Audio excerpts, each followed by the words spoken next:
Hi friends, இன்றைக்கி breakfast எங்களோட lunch and குழந்தைங்களோட லஞ்ச் பாக்ஸ் ரெசிபி தான் இந்த வீடியோவில் நம்ம பார்க்க போகிறோம். ஸோ வீடியோவை ஸ்கிப் பண்ணாமல் ஃபுல்லாக பாருங்கள். குழந்தைங்க லஞ்ச் பாக்ஸ் ரெசிபியும் இந்த வீடியோவில் இருக்குது. எங்களோட லஞ்சுக்கு நான் என்ன பண்ணியிருந்தேன்னா சூடாக சாதம் பண்ணியிருக்கேன். குழம்பு பார்த்திங்கன்னா சாக்னான்னு சொல்லுவாங்க முஸ்லீம் வீட்டிலலாம். அதாவது இந்த நாட்டு காய்கறிகள் எல்லாம் சேர்த்து பண்ணுறது. முருங்கைக்காய், கத்திரிக்காய், அவரைக்காய், அதுக்கப்புறம் பீர்க்கங்காய் இதெல்லாம் சேர்த்து தேங்காய், தக்காளி, பூண்டு மட்டும் அரைச்சி விட்டு பண்ணுறது, புளி சேர்த்தாமல். இது சாதத்துக்கும் சப்பாத்திக்குமே ரொம்ப சூப்பராக இருக்கும். இதுக்கு தொட்டுக்கிறதுக்கு சிறுகீரை பொரியல் பண்ணியிருந்தேன். நான் ஈவினிங்கே கீரையை ஆஞ்சி ஃப்ரிட்ஜில் வச்சுட்டேன். ஸோ மார்னிங் செய்கிறதுக்கு எனக்கு கொஞ்சம் ஈஸியாக இருந்தது. எப்பவும் போல் கெட்டி தயிர் பேக் பண்ணியாச்சு. இதுதான் எங்களோட லஞ்ச் மெனு. காலையில் பார்த்திங்கன்னா குழந்தைங்களுக்கு கீரையிலேயே சூடான சாதம் 2 ஸ்பூன் நெய் விட்டு பிசைஞ்சு கொடுத்துட்டேன். அவங்க கீரை சாப்பிட்ணும் இல்லையா, லஞ்ச் பாக்ஸ் அவங்க ஆலூ சீஸ் ரோல் கொண்டு போகிறதுனால கீரை சாப்பிட்ணுங்கிறதுக்காக அவங்களுக்கு காலையிலேயே சாதத்தில் கீரை போட்டு பிசைஞ்சு கொடுத்துட்டேன். அவங்க சாப்பிட்டுட்டாங்க. அவங்களோட லஞ்ச் பாக்ஸ்க்கு பார்த்திங்க அப்படின்னா ஆலூ சீஸ் ரோல் தான் பண்ணியிருந்தேன். அவங்களோட ஃப்ரெண்ட்ஸ்க்கும் சேர்த்து பேக் பண்ணி எடுத்துகிட்டு போனாங்க. இந்த ஆலூ சீஸ் ரோல் எப்படி பண்ணேங்கிறத நம்ம பார்க்கலாம். சப்பாத்தி பண்ணிக்கிட்டேன் காலையிலேயே. அதாவது கீ விட்டு 2 பக்கமும் நல்லா சாஃப்டாக சுட்டு எடுத்துக்கிட்டேன். கீ பட்டர் எதுனாலும் சேர்த்துக்கோங்க. குழந்தைங்க சாப்பிட்ற மாதிரி இருந்தால், பெரியவங்களுக்காக இருந்தால் ஆயில் கூட நம்ம சேர்த்துக்கலாம். ஸோ காலையில் சாஃப்டான சப்பாத்தி ப்ரிப்பேர் பண்ணிட்டேன். இதுக்கு நம்ம இப்போ ஸ்டஃபிங் ரெடி பண்ணிக்கலாம். ஒரு பேனில் 3 டேபிள் ஸ்பூன் எண்ணெய் விட்டுக்கோங்க.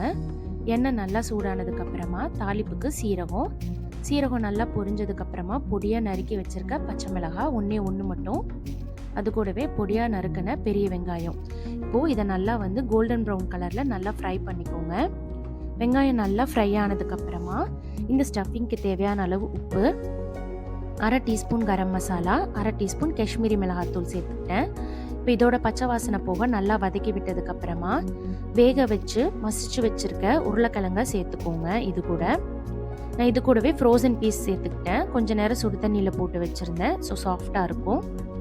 இப்போது இந்த மசாலா கூட இந்த உருளைக்கிழங்க நல்லா மிக்ஸ் பண்ணி விட்டு ஃப்ளேமை ஆஃப் பண்ணிடுங்க. இப்போது நம்ம ரெடி பண்ணி வச்சுருக்க சப்பாத்தி மேலே நான் சாண்ட்விச் ஸ்ப்ரெட் போட்டுக்கிறேன்.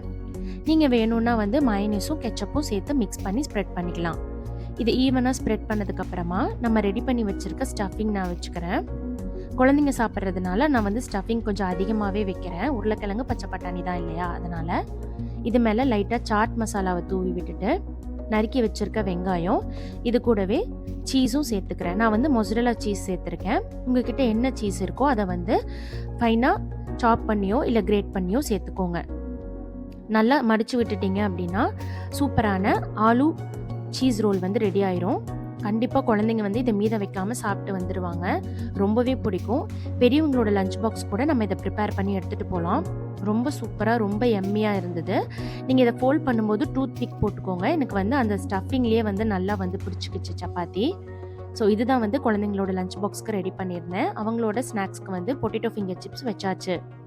ஸோ இதுதான் இன்றைக்கான லஞ்ச் பாக்ஸ் ரெசிபி. இந்த வீடியோ பிடிச்சிருந்துச்சுன்னா லைக் பண்ணிக்கோங்க, ஷேர் பண்ணிக்கோங்க, நம்ம சேனலை சப்ஸ்கிரைப் பண்ணிக்கோங்க. நெக்ஸ்ட் ஒரு சூப்பரான வீடியோவில் நான் உங்களை மீட் பண்ணுறேன். தேங்க்ஸ் ஃபார் வாட்சிங்.